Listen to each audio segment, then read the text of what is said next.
would like to launch one book, actually 40 poems of Mathura in Estonian. I have translated it into English, into Assamese, and I would, to celebrate this occasion, I would like to call upon the stage our respected Dr. Anil Boro sir, our dear poet, Padma Shri Anil Boro sir. Please, sir, come upon the stage.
It's a happy moment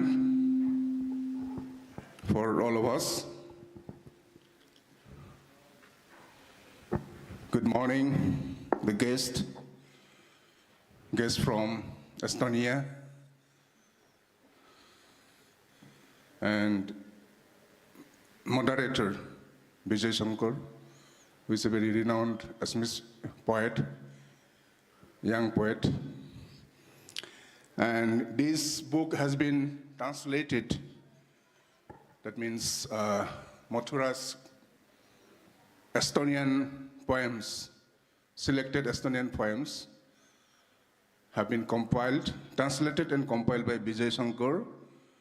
And I'm happy to be here in this session. This is not my session, but Vijay Shankar requested me to help in the inauguration of this book. Now this book is inaugurated. I declare it open for the readers. And Bijoy has requested me to read out a few lines of, from this poetry collection. This is in Assamese. The original Estonian title is Kitau. What's the meaning? It's the name of a place. I have been to their land, a very beautiful land. So this is a poem dedicated to the name of a place, Kitau. Matibor aku udongai diboloi jetia borof golibo.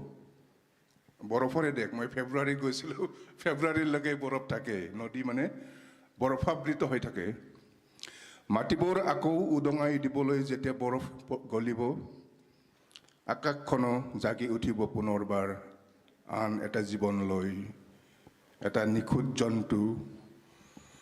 Ghoratoe dhopoliai jai piboloi pani. Ekhoni noir aru khosmosia kheluaibor dhirobabe goje tar godhur khuraboror tolot ratie gotai tar obokhisto eta tupalot aru dokkhinor phale gusi jay ei tini din dhori itimodhe kono atma nasil dristit heibabe Mor Pitorkhon etia shunno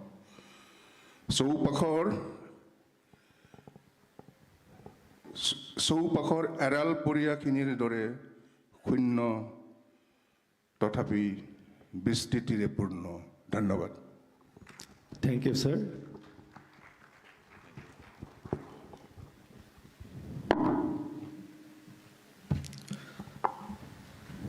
So we're going to start the session. What do you feel, Mathura? You have traveled far long from Estonia, from the Baltic to Brahmaputra. So what would you like to say in your opening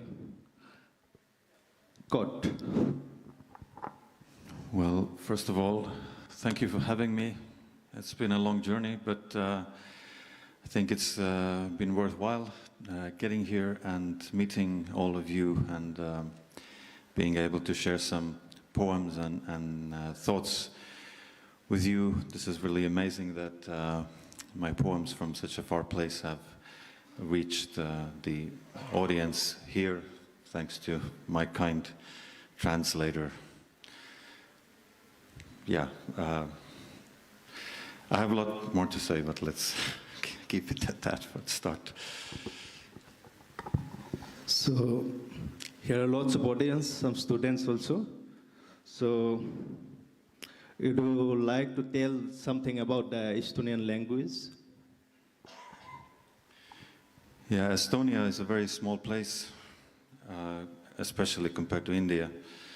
But India is also in some ways compiled of many localities which have their own identities, so maybe here you can relate to that actually quite well.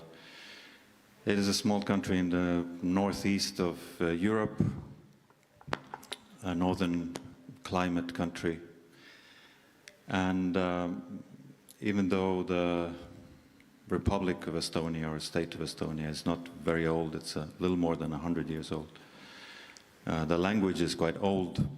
Of course, Estonian culture or Estonian tradition, like many others in the world, has originally been an oral culture. So it is difficult maybe to say precisely where is the beginning of it. But the first written records of Estonian language, Estonian songs, are from about 1,000 years ago. So the language has relatively long history, and even these songs from 1,000 years ago, the language has changed, but not very much. So basically we can still read them and understand them. The language is, it's one of the few European languages which is not part of, it's not a Germanic language, it's not Roman language, it's not Slavic language. It's a part of a completely different group of languages which are called Finno-Ugric languages. And it is related to only two bigger languages in Europe, which are Finnish and Hungarian. And then there are some smaller related languages to the east.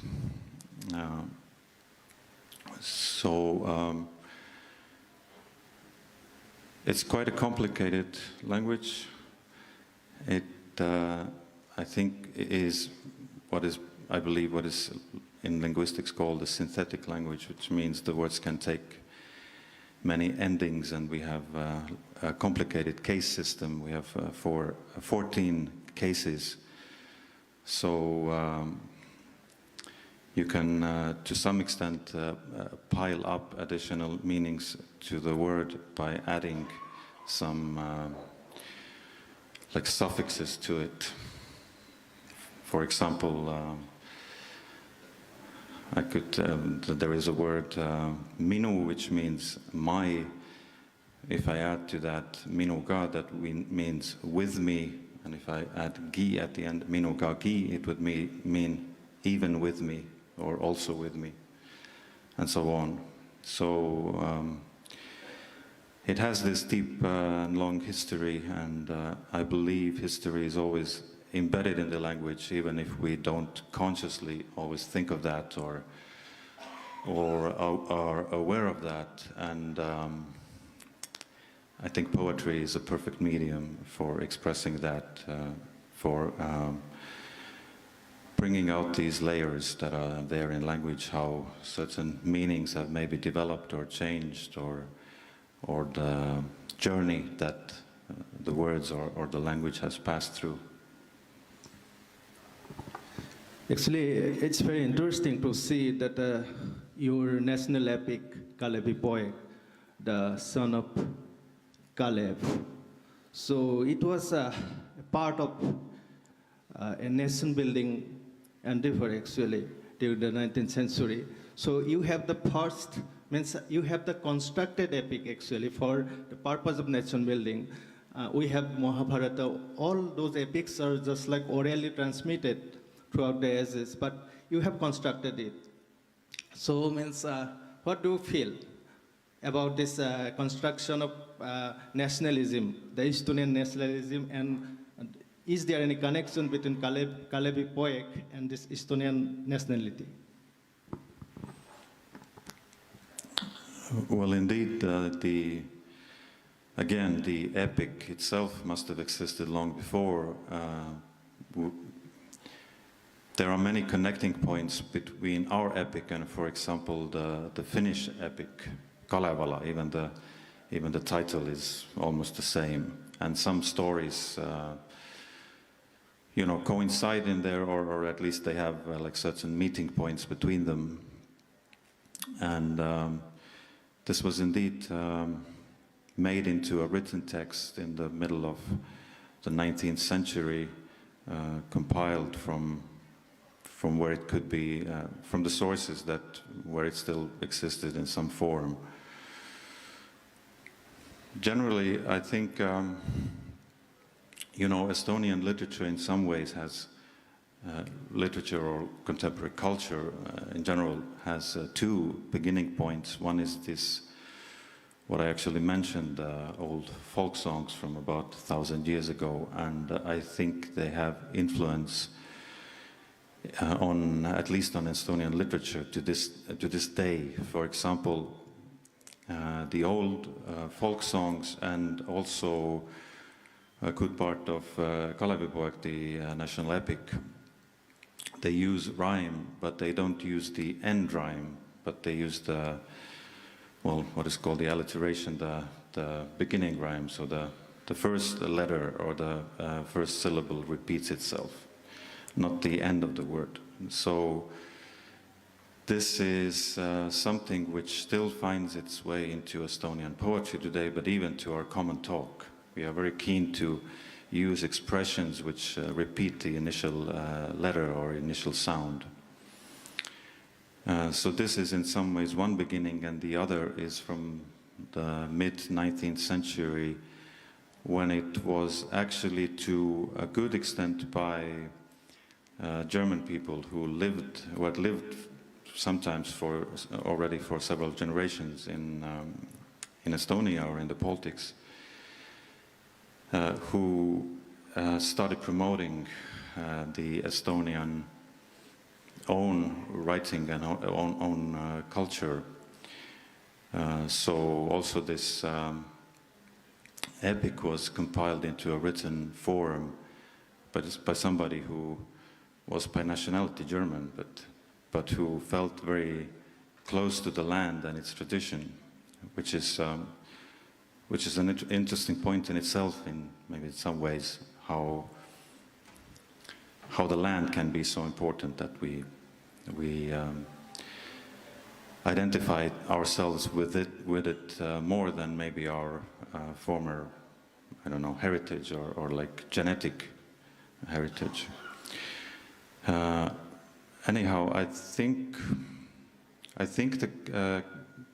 the fact of the national epic being compiled probably gave people assurance that we actually have a long history and we actually have a national identity. It's not just some, folklore, but it's a reality. And the other thing which happened more or less at the same time, a little bit later maybe, but quite close to that, I believe the first occasion was in 1869. Our famous, or I don't know how famous, if you've heard of them, but our relatively famous choir festivals, where people come together and they sing. They come together as a choir and they sing, songs about our land, our country, our tradition, but also just some songs which we feel close to. And this was another thing which I believe helped form our national identity, or at least the contemporary national identity, very much. And this tradition has been ongoing to this day. Actually, there will be another. The festival happens now every 6 years, and actually the next festival will take place this year in the summer. So if you're interested, you're welcome to. You have the chance this year to attend one. And this song tradition was very instrumental, or also to our regaining of independence formally in 1991, but also actually a couple of years before that. We have been always singing for our freedom. So when we just call about India, we call it our motherland. But for Estonian people, I think it's fatherland. It's quite interesting. What do you say? I've thought about it in different languages. Indeed, in some languages it's the fatherland, in some languages it's the motherland. Yeah, we say Isamaa, which would be the fatherland, but at the same time, when we talk about, what you would in English probably say, Mother Nature, we say the mother land, or the Mother Earth. The land and earth would be the same word in Estonian.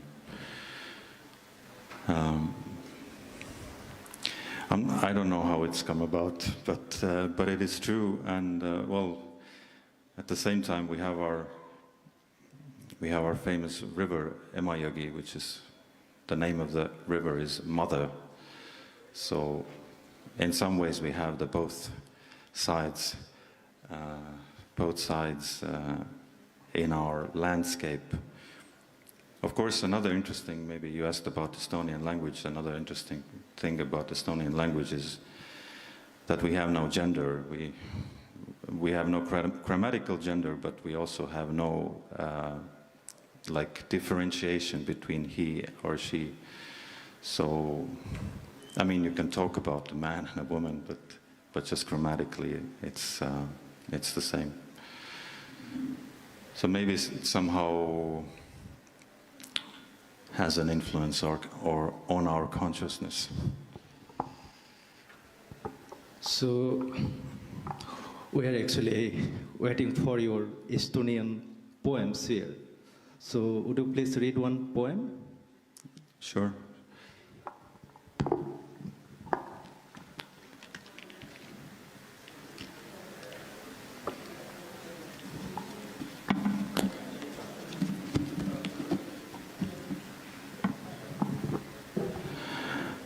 So I'll read part of a poem which is called Time. I'll read the first part in Estonian. Vijay will read Assamese, and then I'll read the other part in English. Aeg. Vahel, kui istun silmad vidukil, märkan silmanurgast, et hoian pihus kääre, mis hakivad aega värvilisteks paberiribadeks. Aeg on ribadeks lõigatud olemine, ütlen siis. Vahel, kui silmad sulen, tean, et teine pool minust kleebib värvilisi paberiribasid puudeks ja järvedeks ja päikesekollasteks kodudeks. Ja siis ei ütle ma midagi. The first word in Assamese, it is homoi. It is dedicated to his grandmother. কেতিয়াবা যেতিয়া মই কেৰাহীকৈ চাওঁ, মই মুখ দেখোঁ কেঁচিখন হাতত লৈ কাটি থকা সময়ক কাগজৰ ৰঙীন টুকুৰাবোৰলৈ। সময় এডোখৰ চিগা ধৰণৰ অস্তিত্ব, মই কওঁ নিজকে, কেতিয়াবা যেতিয়া মই চকুমুদি দিওঁ মই সজাগ হৈ আৱিষ্কাৰ কৰোঁ যে মোৰ আধাখিনিয়ে সদায় আঠা লগাই আছিল কাগজৰ ৰঙীন টুকুৰাবোৰ গছবোৰৰ বাবে ৰ'দবোৰৰ বাবে আৰু ৰ'দ খাই ঘৰবোৰৰ বাবে সেই সময়বোৰত মই মৌন হৈ থাকোঁ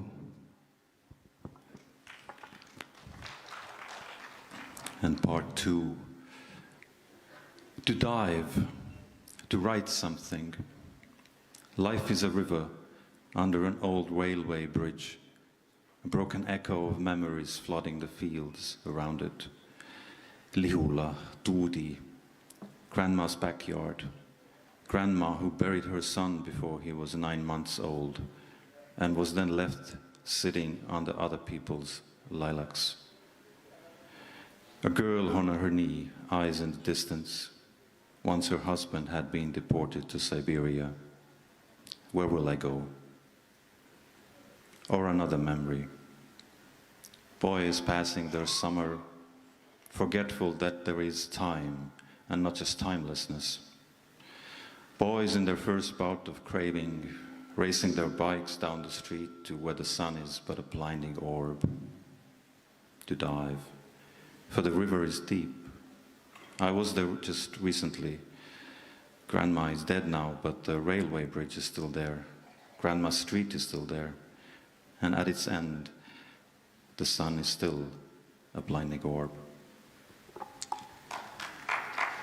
পানীলৈ জাপ দিয়া কিবা লিখা জীৱন এখনি নৈ পুৰণি ৰেলৰ দলং এখনৰ তলৰ চৌপাশৰ পথাৰবোৰ বুঢ়াই থাকে সোঁৱৰণিৰ ভগা প্ৰতিধ্বনি এটাৰ বানে লিহুলা তুতি আইতাৰ পিছ চোতাল আইতা যিয়ে কবৰ দিছিল তেওঁৰ পোক সি 9 মহীয়া হোৱাৰ আগেয়ে আৰু এৰি থৈ আহিছিল আন মানুহৰ লাইলাকবোৰৰ তলত আঠুকাৰি বহি এজনী ছোৱালী দূৰৈত তাইৰ চকু এবাৰ চাইবেৰিয়ালৈ নিৰ্বাসিত কৰা হৈছিল তাইৰ মানুহটোক কলৈ যাম মই নাইবা আন এটি স্মৃতি ল'ৰাহঁতে গ্ৰীষ্মৰ দিনকেইটা কটাইছিল দূৰৈৰ কৰবাত পাহৰি যে সময়ো থাকে কেৱল সময়বিহীনতাই নহয় ব্যভিচাৰৰ প্ৰথমটো পাল্লাত ল'ৰাহঁতে উদ্ভ্ৰান্ত হৈ চলাইছিল সিহঁতৰ বাইকবোৰ সেইপিনে য'ত সূৰ্যটো মাথো এটা অন্ধ কৰা গোলক জাপ দিয়া নৈখন দ মই অলপতে তাত আছিলোঁ আইতা এতিয়া নাই কিন্তু ৰেলৰ দলংখন এতিয়াও আছে তাত আইতাৰ ৰাস্তাটো এতিয়াও আছে তাত আৰু তাৰ শেষত সূৰ্যটো এতিয়াও অন্ধ কৰা এটা গোলক সৰুকালিৰ নিচিনা মই এতিয়াও দেখা নাপাওঁ কোনপিনে যলৈ মই গৈ আছোঁ So this title of this book actually this Assamese translation it is taken from this particular poem Lailakor Datir Homathi. So now coming to the other sets of your creativity you have a novel also in Estonian. Tell me something about Iceberg. This one.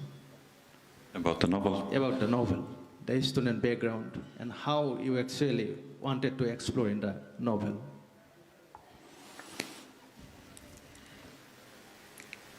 Well, the world is changing all the time, isn't it? And when I was a child, I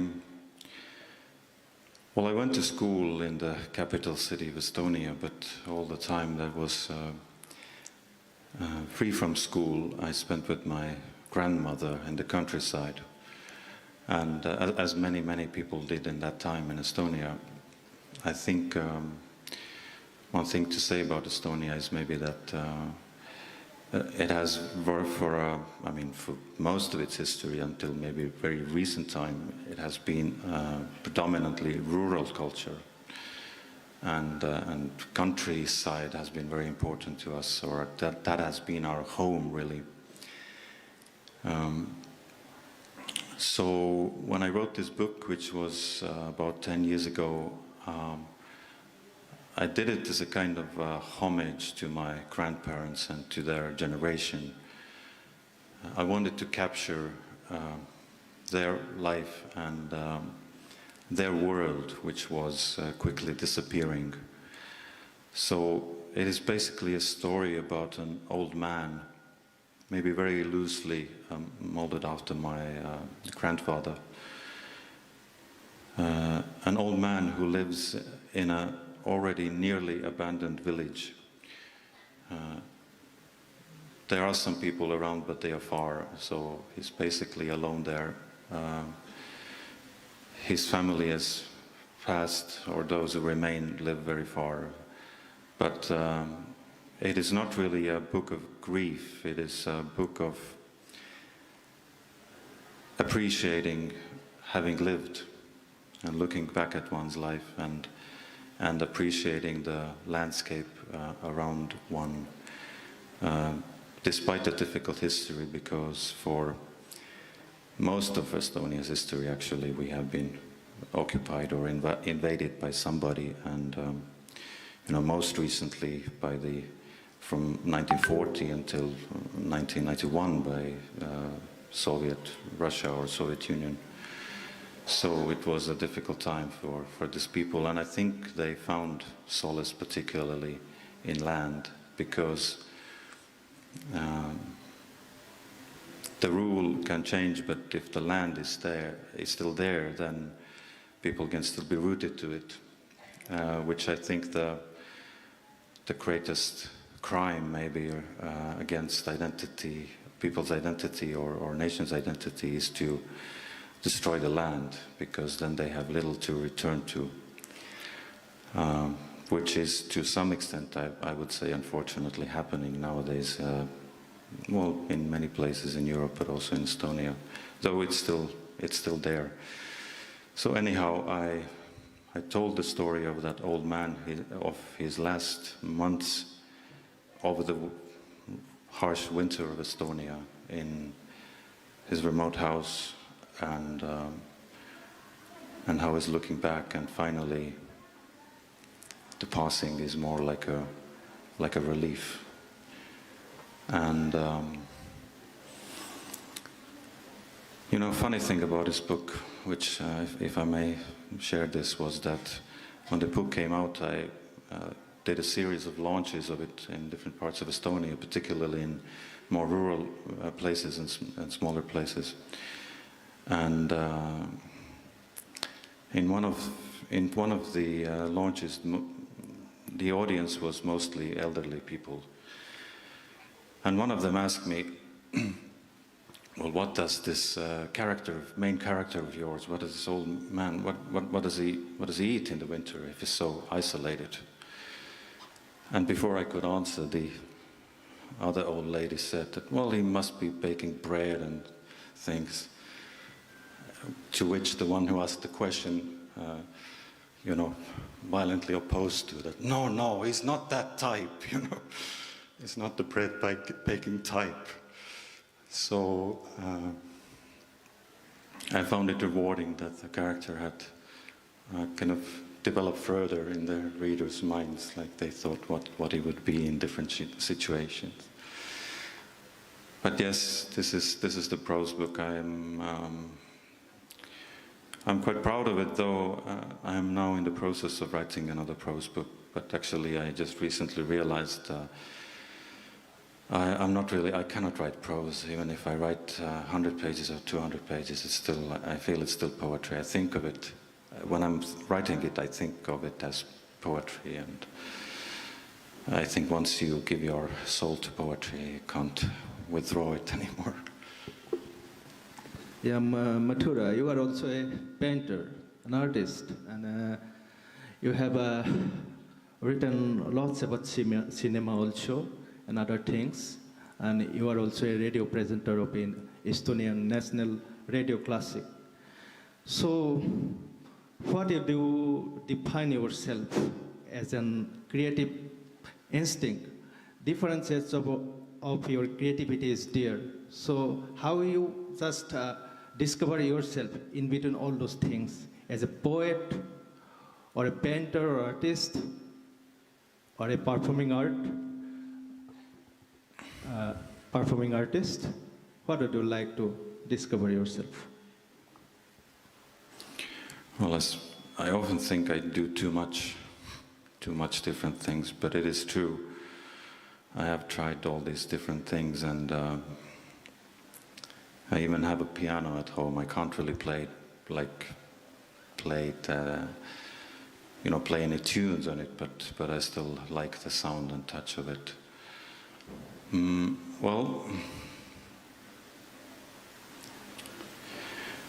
I once argued with one of our esteemed writers that I thought that the creative impulse is always the same or always one. It just finds different expressions. I think for me, creating is a way of, well, maybe two things. It's a way of communicating with the world. Even if nobody reads it, it's still, I am reflecting back. And the other thing I would say is that it is for me a way of making sense of the world, but even more maybe making sense of myself, often ending in the realization that you cannot make any final sense. It's actually more rewarding when some part of life will always be mystery. And maybe one of the struggles of our time is that we try to, in a way, over-explain things or find all the answers to everything, but is it really possible? I'm also thinking of